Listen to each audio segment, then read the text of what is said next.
शांति। 2 सितंबर 2024 प्रातः मुरली। ओम शांति। बाप दादा मधुबन। आज बाबा ने सुनाया, मीठे बच्चे, जैसे तुम्हें निश्चय है कि ईश्वर सर्वव्यापी नहीं हुआ, हमारा बाप है, ऐसे दूसरों को समझाकर निश्चय कराओ, फिर उनसे ओपिनियन लिख लो। मीठे बच्चे, जैसे तुम्हें निश्चय है कि ईश्वर सर्वव्यापी नहीं हुआ, हमारा बाप है, ऐसे दूसरों को समझाकर निश्चय कराओ, फिर उनसे ओपिनियन लो। आज की मुरली से बाबा ने प्रश्न किया था, बाप अपने बच्चों से कौन सी बात पूछते जो दूसरा कोई नहीं पूछ सकता है? बाप अपने बच्चों से कौन सी बात पूछते जो दूसरा कोई नहीं पूछ सकता है? उत्तर में बाबा ने बताया, बाबा जब बच्चों से मिलते तो पूछते, बच्चे पहले तुम कब मिले हो?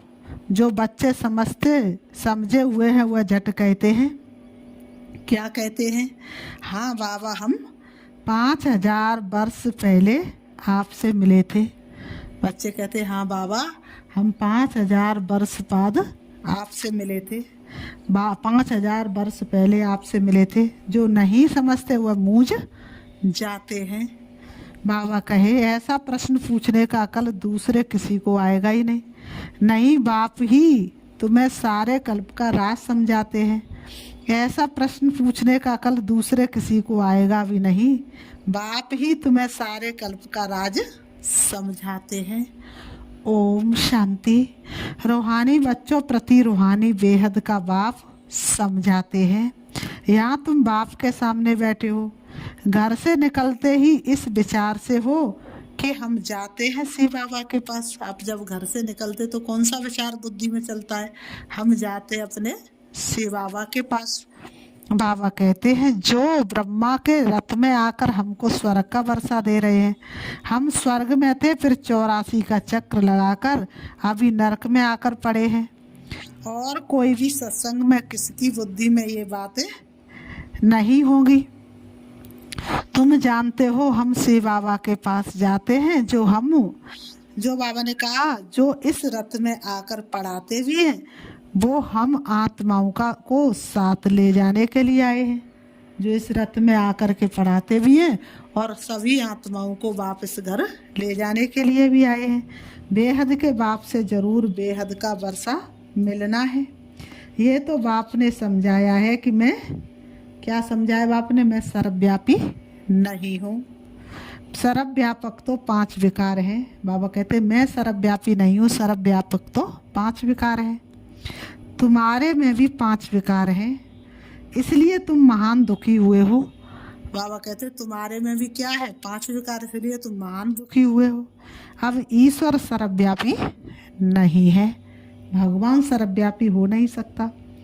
ये बाबा ने कहा, ये ओपिनियन जरूर लिखवाना है। तुम बच्चों को तो पक्का निश्चय है कि ईश्वर बाप सर्वव्यापी नहीं है। तुम बच्चों को तो पक्का निश्चय है कि भगवान सर्वव्यापी नहीं है।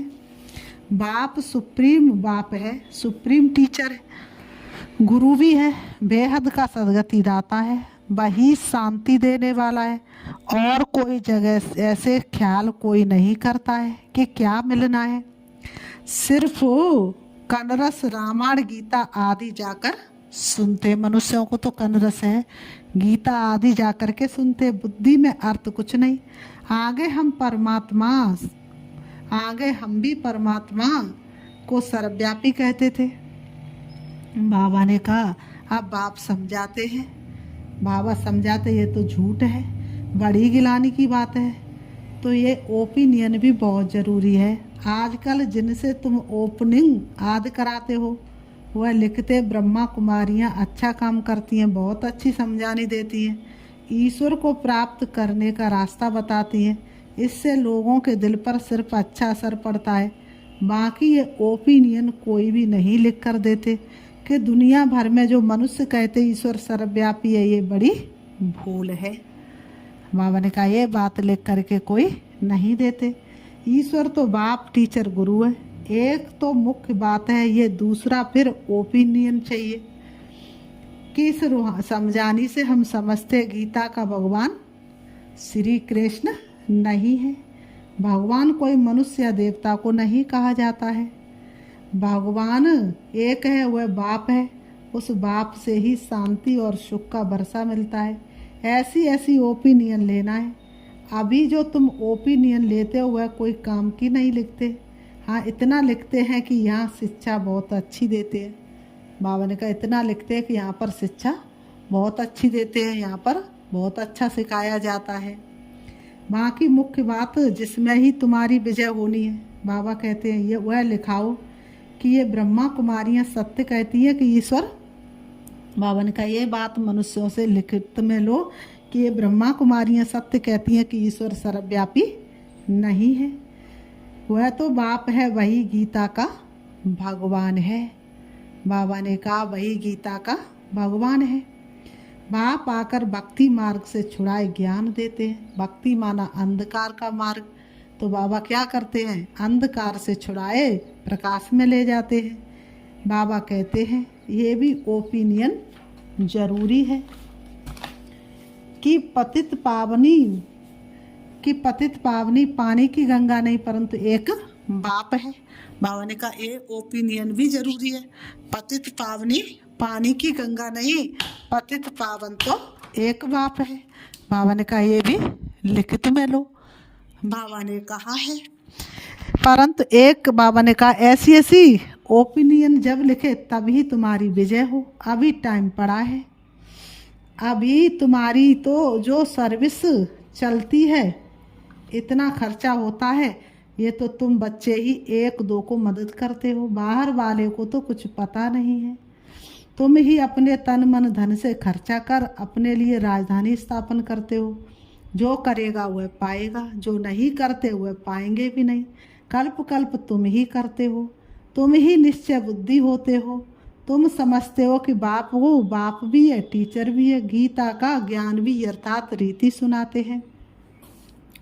भक्ति मार्ग में बल गीता सुनते आए परंतु राज्य थोड़े ही प्राप्त किया है। बाबा ने कहा भक्ति मार्ग में कितनी गीता सुनी लेकिन राज्य भाग तो प्राप्त नहीं किया। ईश्वरी मत से बदलकर आसुरी मत हो गई है। कैरेक्टर बिगड़ते पतित बन पड़े।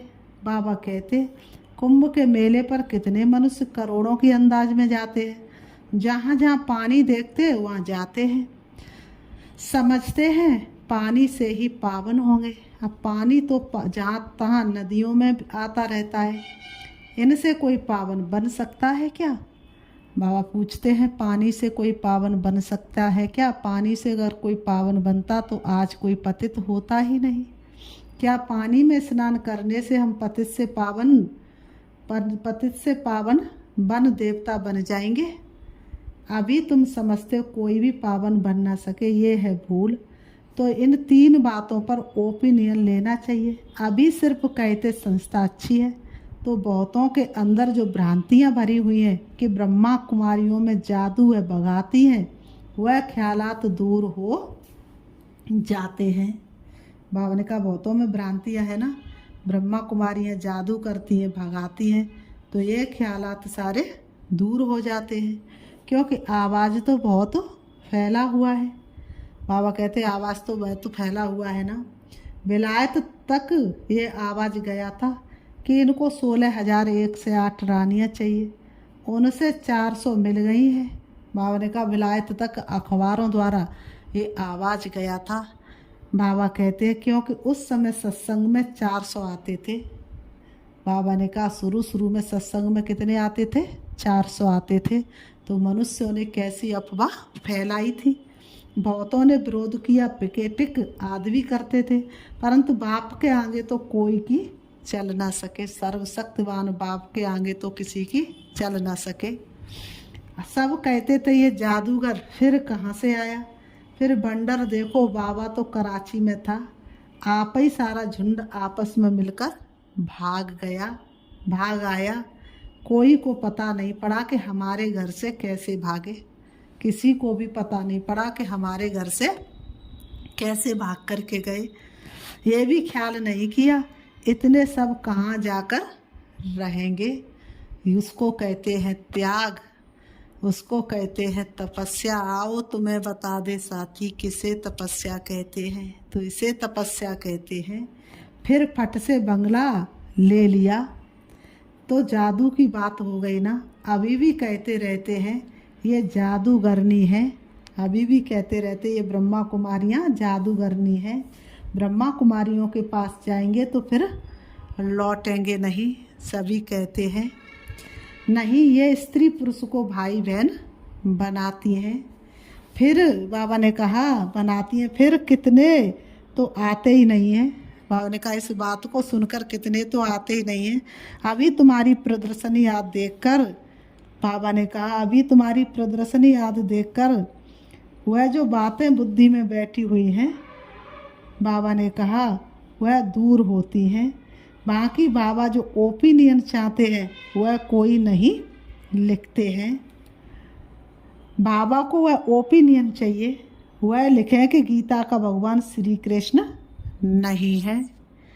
बाबा कहते वह लिखे कि गीता का भगवान श्री कृष्ण नहीं है।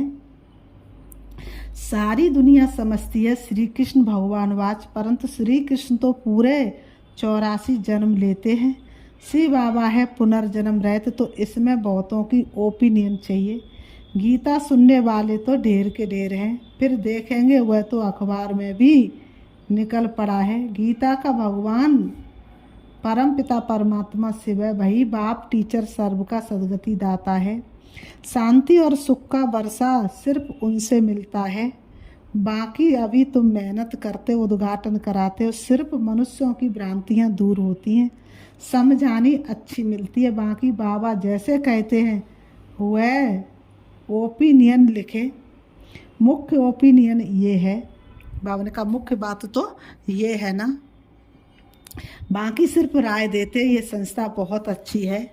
इससे क्या होगा, हाँ आगे चल जब विनाश और स्थापना नज़दीक होगी तो तुमको ये ओपिनियन भी मिलेंगे, समझकर लिखेंगे। अभी तुम्हारे पास आने तो लगे हैं ना, अभी तुम्हारे पास आने तो लगे हैं ना। बाबा कहते अभी तुमको ज्ञान मिला है एक बाप के, बाबा ने कहा अभी तुमको ज्ञान मिला है, एक बाप के बच्चे हैं। बाबा ने कहा अभी तुमको ज्ञान मिला है, एक बाप के बच्चे, हम सब भाई भाई हैं। ये किसी को भी समझाना तो बहुत सहज है। सब आत्माओं का बाप एक सुप्रीम बाबा है, उनसे ज़रूर सुप्रीम बेहद का पद भी मिलना चाहिए। 5000 वर्ष पहले तुमको मिला था। वो लोग कलयुग की आयु लाखों वर्ष कह देते हैं, तुम 5000 वर्ष कहते हो, कितना फ़र्क है। लाखों वर्ष और 5000 वर्ष की बात में कितना फ़र्क हो जाता है। कहाँ तो लाखों वर्ष और कहाँ 5000 वर्ष। तो बाबा ने कहा कितना बड़ा फ़र्क हो जाता है। बाबा कहते हैं, बाप समझाते हैं 5000 वर्ष पहले विश्व में शांति थी। ये एम ऑब्जेक्ट सामने खड़ी है, इनके राज्य में विश्व में शांति थी। ये राजधानी हम फिर स्थापन कर रहे हैं। सारे विश्व में सुख शांति थी, कोई दुख का नाम नहीं था। अभी तो अपार दुख है। हम ये सुख शांति का राज स्थापन कर रहे हैं अपने ही तन मन धन से, गुप्त रीति से। बाबा ने कहा अपने ही तन मन धन और गुप्त रीति से हम ये राज स्थापन कर रहे हैं। बाप भी गुप्त है। बाबा ने कहा नॉलेज भी गुप्त, तुम्हारा पुरुषार्थ भी गुप्त है। इसलिए बाबा गीत कविताएं आदि भी पसंद नहीं करते हैं। वह है भक्ति मार्ग, यहाँ तो चुप रहना है, शांति से चलते फिरते बाप को याद करना है और सृष्टि चक्र बुद्धि में फिराना है। अभी हमारा ये अंतिम जन्म है पुरानी दुनिया में, फिर हम नई दुनिया में पहला जन्म लेंगे। आत्मा पवित्र जरूर चाहिए। अभी तो सब आत्माएं पतित हैं, तुम आत्मा को पवित्र बनाने के लिए बाप से योग लगाते हो। बाप खुद कहते हैं बच्चे देह सहित देह के सब संबंध छोड़ो। बाप नई दुनिया तैयार कर रहे हैं, उनको याद करो तो तुम्हारे पाप कट जाएं। अरे बाप जो तुमको विश्व की बादशाही देते हैं, ऐसे बाप को तुम भूल कैसे जाते हो। वह कहते हैं बच्चे ये अंतिम जन्म सिर्फ पवित्र बनो। बाबा कहते मीठे बच्चे ये अंतिम जन्म पवित्र जरूर बनो। अगर पवित्र नहीं बनेंगे तो सतयुग की बादशाही ले नहीं सकेंगे। इसलिए प्रभु ने ब्रह्मा मुख से यही कहा। और सबसे बड़ी पूंजी है पवित्रता, सबसे बड़ी पूंजी पवित्रता है। पवित्रता नहीं तो सुख शांति हो नहीं सकती, और संपूर्ण जो पवित्र बनेंगे वही सतयुग में जा करके राज्य करेंगे। अब इस मृत्यु लोक का विनाश सामने खड़ा है। ये विनाश भी हूबहू 5000 वर्ष पहले ऐसे ही हुआ था। ये 5000 वर्ष की फिल्म है जो चलती ही रहती है, फिरती ही रहती है, ये इसका कभी अंत होता नहीं है। तो ये 5000 वर्ष पहले की फिल्म चल रही है। ये तो स्मृति में आता है ना, अपना राज्य था तो दूसरा कोई धर्म नहीं था। बाबा के पास कोई भी आता है तो उससे पूछता हूँ आगे कब मिले हो। कोई तो जो समझे हुए वो झट कह देते हैं 5000 वर्ष पहले। कोई नए आते हैं तो मूंझ पड़ते हैं, बाबा समझ जाते हैं। ब्राह्मणी ने समझाया नहीं है, बाबा तो फट समझ जाते हैं कि इन्हों को ब्राह्मणी ने समझाया नहीं है। फिर कहता हूँ सोचो तो स्मृति आती है। बाबा ने कहा ये बात और तो कोई भी पूछ ना सके, ऐसी बातें और तो कोई पूछ ना सके, पूछने का अकल आएगा ही नहीं। वह क्या जाने इन बातों से, आगे चलकर तुम्हारे पास बहुत आकर सुनेंगे, आगे चलकर तुम्हारे पास लाइन लग जाएगी, बहुत सुनेंगे जो इस कुल के होंगे। बाबा ने कहा दुनिया बदलनी तो ज़रूर है, चक्र का राज तो समझा दिया है, अब नई दुनिया में जाना है। इस पुरानी दुनिया को भूल जाओ। बाप नया मकान बनाते हैं तो बुद्धि उसमें चली जाती है, पुराने मकान में फिर ममत्व नहीं रहता है। ये फिर है बेहद की बात। बाप नई दुनिया स्वर्ग स्थापन कर रहे हैं, इसलिए अब इस पुरानी दुनिया को देखते हुए भी नहीं देखो। बाबा कहते पुरानी दुनिया को क्या देखना है, जब हमारे लिए स्वर्ग सुंदर दुनिया की स्थापना बाप कर रहे तो पुरानी दुनिया को भूल जाओ। हे आत्माओं सुन लो शिव का ये शुभ संदेश, अब देश बदल के वेश बदल के चलना अपने देश। तो बाबा कहते हैं बाप नई दुनिया स्वर्ग स्थापन कर रहे हैं, इसलिए अब इस पुरानी दुनिया को देखते हुए भी नहीं देखो। ममत्व नई दुनिया में रहे। इस पुरानी दुनिया से वैराग्य हुआ तो हठयोग से हद का संन्यास कर जंगल में जाकर बैठते हैं। तुम्हारा तो है सारी पुरानी दुनिया से वैराग्य, इसमें तो अथाह दुख है। नई सतयुगी दुनिया में अपार सुख है, तो जरूर उनको याद करेंगे। यहाँ सब दुख देने वाले हैं, माँ बाप आदि सब विकारों में फंसा देते हैं। बाप कहते काम माँ शत्रु, उनको जीतने से ही तुम जगत जीत बनेंगे। ये राजयोग बाप सिखलाते हैं, जिससे हम ये पद पाते हैं। बाबा कहते हैं बोलो हमको स्वप्न में भगवान कहते पावन बनो तो स्वर्ग की राजाई मिलेगी। बाबा कहते हैं पवित्रता की बात इस तरह कहनी चाहिए, तो अब मैं एक जन्म अपवित्र बन अपनी राजाई गवाऊंगी थोड़े। इस पवित्रता की बात पर ही झगड़ा चलता है। द्रौपदी ने भी पुकारा है। ये दुशासन हमको नगन करते ये भी खेल दिखाते हैं कि द्रौपदी को श्री कृष्ण ने 21 साड़ियाँ देते हैं, कि द्रौपदी को श्री कृष्ण 21 साड़ियाँ देते हैं। बाबा ने कहा अब बाप बैठ समझाते कितनी दुर्गति हो गई है, अपार दुख है ना। सतयुग में अपार सुख था, अब मैं आया हूँ अनेक अधर्म का विनाश और एक सतधर्म की स्थापना करने। तुमको राज्यभाग देकर वानप्रस्थ में चले जाएंगे, आधा कल्प फिर मेरी दरकार ही नहीं पड़ेगी, तुम कभी याद भी नहीं करेंगे। तो बाबा समझाते हैं तुम्हारे लिए जो सबके मन में उल्टा वाइब्रेशन है वह निकलकर ठीक हो रहा है। बाकी मुख्य बात है ओपिनियन लिखा लो, ईश्वर सर्वव्यापी नहीं है, उसने तो आकर राजयोग सिखाया है। पतित पावन भी बाप है, पानी की नदियाँ थोड़ी पावन बना सकेंगी, पानी तो सब जगह होता है। अब बेहद का बाप कहते अपने को आत्मा समझो, देह सहित देह के सब संबंध छोड़ो। आत्मा ही एक शरीर छोड़ दूसरा लेती है, वह फिर कह देते आत्मा निर्लेप है। आत्मा सो परमात्मा ये है भक्ति मार्ग की बातें। तो अच्छे कहते हैं बाबा याद कैसे करें, अरे अपने को आत्मा तो समझते हो ना, आत्मा कितनी छोटी बिंदी है, तो उनका बाप भी इतना छोटा होगा, वह पुनर्जन्म में नहीं आता। ये बुद्धि में ज्ञान है। बाप याद क्यों नहीं आएगा, चलते फिरते बाप को याद करो, अच्छा बड़ा रूप ही समझो। बाबा कहते बाप का, परंतु याद तो एक को करो ना तो तुम्हारे पाप कट जाएं, और तो कोई उपाय है नहीं। जो समझते हुए कहते बाबा आपकी याद से हम पावन बन पावन दुनिया विश्व के मालिक बनते हैं, तो हम क्यों नहीं याद करेंगे। एक दो को भी याद दिलाना है तो पाप कट जाए। एक दो को भी बाबा कहते हैं, बाबा को याद दिलाना है तो भी बाबा ने कहा पाप कट जाए। फिर बाबा कहते अच्छा, मीठे मीठे सिकीलते बच्चों प्रति मात पिता बाप दादा का याद प्यार और गुड मॉर्निंग। रूहानी बाप की रूहानी बच्चों को नमस्ते। हम रूहानी बच्चों की रूहानी बाप दादा को याद प्यार और नमस्ते नमस्ते नमस्ते। धारणा के लिए मुख्य सार नंबर 1, जैसे बाप और नॉलेज गुप्त है, ऐसे पुरुषार्थ भी गुप्त करना है।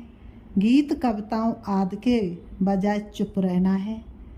चुप रहना अच्छा है। शांति में चलते फिरते बाप को याद करना है।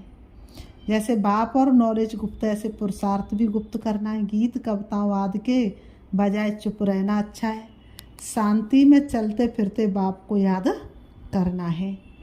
नंबर 2, पुरानी दुनिया बदल रही है, इसलिए इससे ममत्व निकाल देना है। इसे देखते हुए भी नहीं देखना है। बुद्धि नई दुनिया में लगानी है। वरदान, ब्राह्मण जन्म की विशेषता को नेचर बनाने वाले सहज पुरुषार्थी भव। ब्राह्मण जन्म की विशेषता को नेचर बनाने वाले सहज पुरुषार्थी भव स्पष्टीकरण है।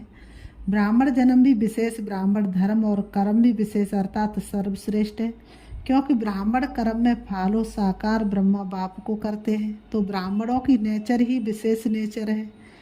बाबा कहते हैं साधारण व मायावी नेचर ब्राह्मणों की नेचर नहीं, सिर्फ यही स्मृति स्वरूप में रहे कि मैं विशेष आत्मा हूँ।